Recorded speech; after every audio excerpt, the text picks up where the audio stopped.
اور اس کو ریسیو کرنے کے لیے ایئرپورٹ پر پہنچے، اور وہاں سے وہ ایئرپورٹ سے جیسے باہر نکلے اس کو گلے سے لگا کر دبایا۔ اب دبانے میں تکلیف تو ہوگی، چیخیں بھی نکل آتی بعض اوقات، لیکن اس دبانے کے اندر مزہ آ رہا ہے۔ اسی طرح جو اللہ والا ہے، ایمان والا ہے، اعمال صالحہ والا ہے، جب وہ اللہ کی ذات پر مکمل بھروسہ اور توکل کر کے بیٹھا ہے، اس کے اوپر جب کبھی پریشانی آتی ہے وہ یوں سمجھتا ہے جیسے اللہ گلے لگا کر دبا رہا ہے اور مزہ آ رہا ہے، اس کو پریشانی نہیں ہوتی۔ دیکھنے والا سمجھتا ہے کہ شاید یہ پریشانی ہے، اور پھر اللہ دوسرے طریقوں سے بھی اس کو حوصلے دیتے ہیں، جیسا کہ حضرت ایوب علیہ السلام 18 سال تک بیمار رہے، بیماری کے دن ختم ہو گئے۔ ایک دن ایک دوست نے عرض کیا، حضرت وہ جو بیماری کے دن تھے بڑے پریشانی والے، بڑے غمناک، بڑے پریشان کن۔ فرمایا نہیں، وہ پریشانی والے نہیں تھے۔ وہ گھبرا گئے کہ وہ پریشانی والے کیسے نہیں؟ 18 سال تک ایسے بیمار اور ایسے ایسے واقعات کہ لوگوں نے دیکھ کر حیران ہو گئے کہ اتنی مصیبت، اتنی مشقت، اتنی تکلیف۔ فرمایا نہیں، وہ پریشانی کے نہیں، وہی تو مزے کے دن تھے، وہ زندگی کے مزیدار دن، وہ زندگی کے سرور والے دن، وہ زندگی کے سکون والے اور خوشبو والے دن تھے۔ وہ کیسے؟ انہوں نے فرمایا کہ جب وہ دن تھے تو روزانہ اللہ میاں صبح کے وقت مجھ سے پوچھتے، ایوب تیرا کیا حال ہے؟ اللہ کے اس پوچھنے میں مجھے اتنا مزہ آتا کہ میں شام تک اسی مزے میں مست رہتا تھا۔ شام کو اللہ تعالیٰ ایک دفعہ پھر پوچھ لیتے، ایوب تیرا کیا حال ہے؟ وہ تو اللہ کے نبی تھے، اللہ کی ان کے ساتھ ڈائریکٹ بات چیت تھی۔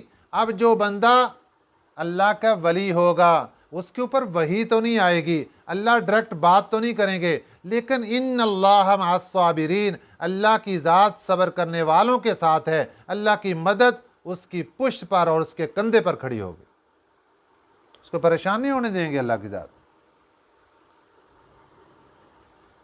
اس لیے دنیا میں ایمان والے بندے پر جب کبھی مصیبت آتی ہے اس کی دو وجہ ہوتی ہیں۔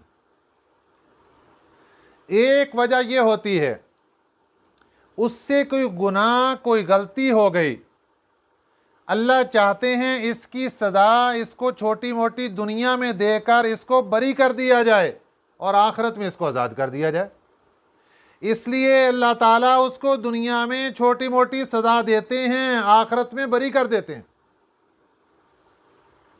دوسری وجہ، اللہ والے، نیک لوگ، ایمان والے، اعمال صالحہ کرنے والے، اگر کبھی مصیبت آ جائے، پریشانی آ جائے، مشقت آ جائے، ان کے اوپر مشقت اس وجہ سے آتی ہے کہ اللہ ان کو درجہ دینا چاہتے ہیں جنت میں بہت اعلیٰ، لیکن اعمال کمزور ہوتے ہیں، وہ اپنے اعمال کی بنا پر وہاں تک نہیں پہنچ سکتے، پھر اللہ ان کے اوپر مصیبت ڈالتے ہیں کہ یہ صبر کر جائیں اور اس صبر کے بدلے میں ان کو جنت کا وہ اعلیٰ درجہ عنایت کر دیا جائے۔ اس لیے اگر ایمان موجود ہے، اعمال صالحہ موجود ہیں، تو پریشانی کی کوئی ضرورت نہیں۔ ہمارے لیے پریشان ہونا، پریشانی کا آنا، مصیبت کا آنا، وہ ہر وقت ہمارے لیے نعمت عظمیٰ سے کم نہیں ہے۔ کوئی نہ کوئی دونوں چیزوں میں سے کچھ نہ کچھ ہمیں ضرور حاصل ہوگا۔ یہ تو تھی فَلَنُحْيِيَنَّهُ حَيَاتًا طَيِّبًا، دلی سکون اللہ عطا فرما دیتے ہیں، دل کے سرور عطا فرما دیتے ہیں، دل کا آرام عطا فرما دیتے ہیں، یہ حیات طیبہ ہے۔ آخرت میں کیا ہوگا؟ فرمایا وَلَنَجْزِيَنَّهُمْ، ہم بدلہ دیں گے ان کو، اجرہم، ان کے حق کا، بِأَحْسَنِ مَا كَانُوا يَعْمَلُونَ، ان کے ان اعمال پر جو وہ اچھے اعمال کرتے تھے، ان کے اچھے اعمال کے بدلے میں ہم ان کو قیامت کے دن بدلہ دیں گے۔ اب اللہ وعدہ کر رہے ہیں ہم بدلہ دیں گے، جب اللہ کی ذات اپنی خاص عنایتیں، اپنی خاص عطا، اپنی خاص مہربانی کر کے اس کو بدلہ دیں گے تو کیا کچھ بدلہ دیں گے، ذرا سوچئے۔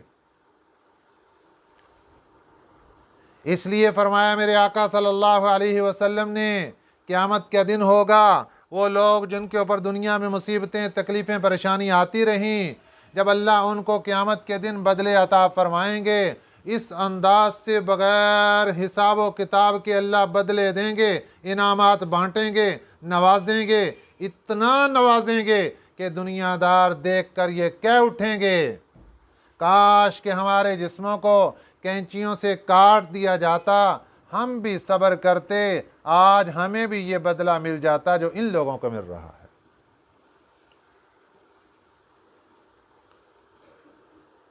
ایمان والے بندے کے لیے کوئی پریشانی نہیں ہے۔ جب اس کو ایمان کی دولت مل گئی، اعمال صالحہ کی دولت مل گئی، اس سے بڑھ کر اور کیا چیز ہے جس کی اس کو پریشان ہونا چاہیے؟ کوئی پریشانی نہیں، کوئی پریشانی کی چیز نہیں ہے۔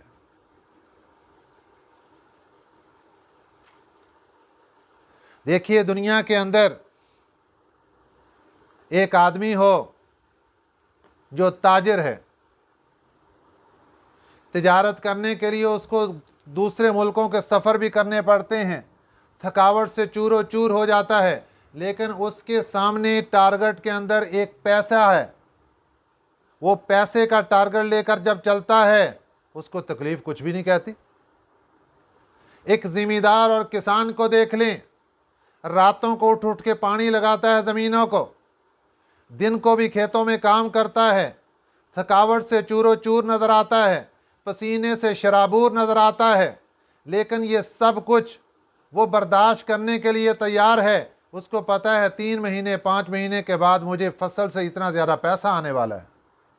جب ایمان والے کو پتہ ہے میری یہ دنیا کی زندگی ایک لمحے میں ختم ہونے والی، مجھے سب کچھ اس کا بدلہ آخرت میں ملنے والا، وہ کسی چیز کی بھی اس کو کوئی پریشانی نہیں ہوتی اور وہ سب کچھ برداشت کرنے کے لیے تیار ہو جاتا ہے۔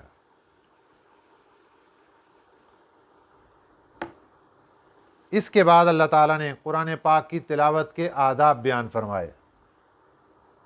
فَإِذَا قَرَأْتَ الْقُرْآنَ فَاسْتَعِذْ بِاللَّهِ مِنَ الشَّيْطَانِ الرَّجِيمِ۔ فَإِذَا پھر جب، قَرَأْتَ الْقُرْآنَ تو پڑھنے لگے قرآن پاک کو، فَاسْتَعِذْ بِاللَّهِ مِنَ الشَّيْطَانِ الرَّجِيمِ تو پناہ طلب کر لے اللہ کی شیطان مردود سے، اللہ کی پناہ حاصل کر لے شیطان مردود سے۔ پناہ حاصل کرنے کے لیے کون سے الفاظ پڑھنے ہیں؟ اعوذ باللہ من الشیطان الرجیم، اور اس کے بعد بسم اللہ الرحمن الرحیم پڑھنا، یہ سنت ہے۔ تلاوت قرآن پاک کے آداب میں پہلی بات یہ ذہن کے اندر رکھیے کہ جیسے ہی قرآن پاک کی تلاوت شروع کریں، پہلے اعوذ باللہ من الشیطان الرجیم پڑھیں، پھر پڑھیں بسم اللہ الرحمن الرحیم۔ ایک فائدہ یہ ہوگا، چونکہ دنیا میں ہمارے دشمن ہیں 2 قسم کے، ایک دشمن ہے انسانی، ان کے ساتھ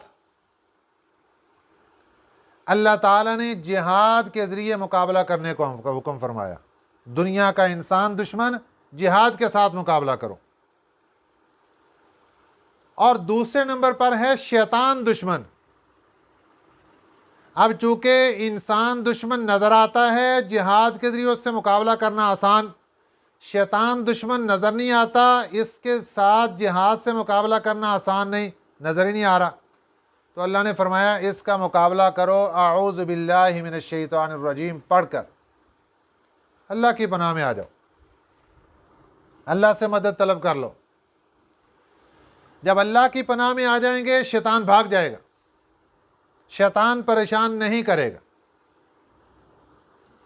اس لیے حکم یہ ہے کہ قرآن پاک کی تلاوت سے پہلے اعوذ باللہ من الشیطان الرجیم پڑھ لو، کیونکہ قرآن پاک اللہ کا کلام ہے، اور اللہ کے کلام کا مطلب کیا ہے کہ جب انسان قرآن پاک پڑھتا ہے تو یوں ہے جیسے اللہ سے باتیں کر رہا۔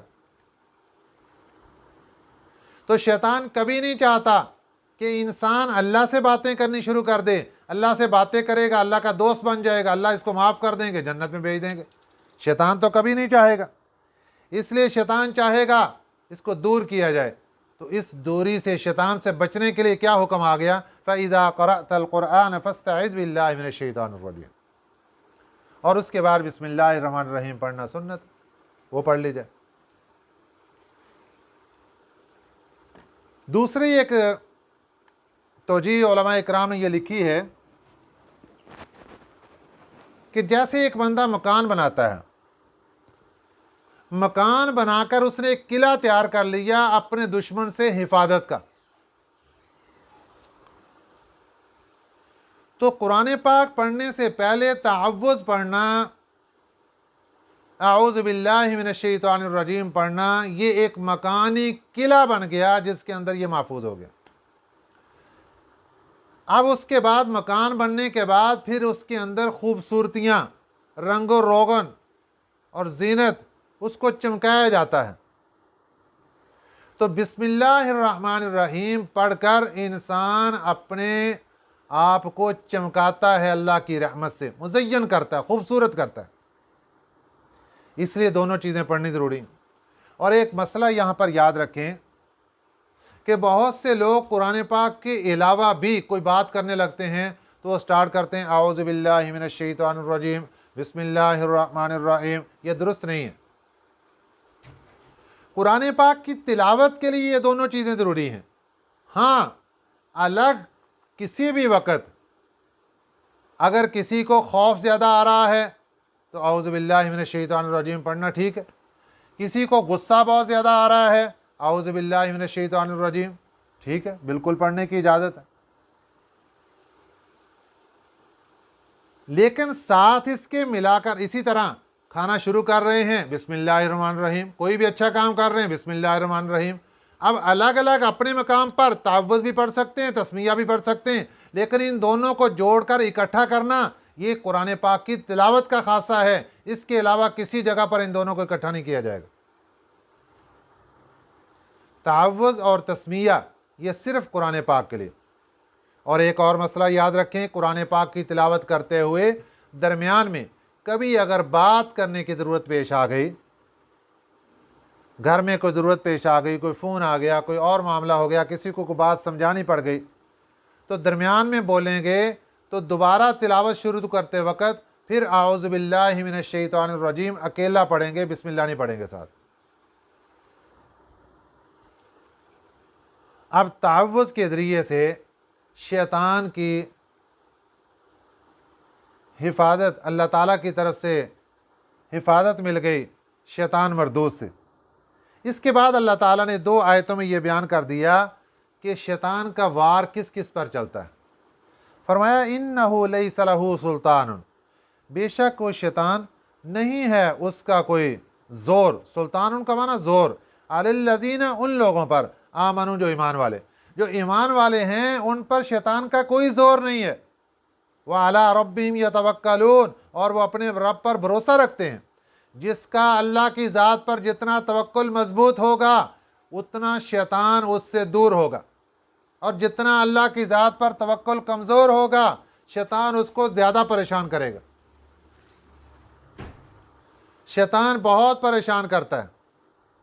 ایک بزرگ تھے، وضو کرنے کے لیے بیٹھے، شیطان آ گیا۔ اب انہوں نے مسح کیا، مسح بھی ٹھیک نہیں ہوا، پاؤں دھونے لگے، پھر مسح ٹھیک نہیں ہوا، پھر دوبارہ مسح کیا۔ آپ نے بازو صحیح طریقے سے ابھی نہیں دھوئے، دوبارہ پھر بازو دھونے شروع کر دیے، وہم کا مرض ڈال دیا۔ وہ ایک دن جلال کے اندر آئے اور فرمانے لگے جا دفع ہو جا، میرا وضو جیسا بھی ہے میری نماز مکمل ہو جائے گی، جا بھاگ جائے یہاں سے۔ اس کے بعد پھر ان کا وہم ختم ہوا۔ اسی طرح بعض لوگوں کی نمازوں کو خراب کرتا ہے شیطان، طرح طرح کے وسوسے اور سب کچھ۔ تو جس بندے کا جتنا اللہ کی ذات پر توکل مضبوط ہوگا اتنی اس کی دنیا کی زندگی آسان ہو جائے گی اور حیات طیبہ بن جائے گی۔ اور اللہ کی ذات پر اگر توکل کمزور ہے پھر دنیا کی ہر چیز سے وہ خوف زدہ اور ڈرتا رہے گا۔ اس لیے فرما دیا اللہ تعالیٰ نے انہ لیس لہ سلطان، بے شک اس شیطان کا کوئی زور نہیں ہے علی الذین آمنوا ایمان والوں پر وعلی ربہم یتوکلون اور وہ ایمان والے اپنے رب پر بھروسہ رکھتے ہیں۔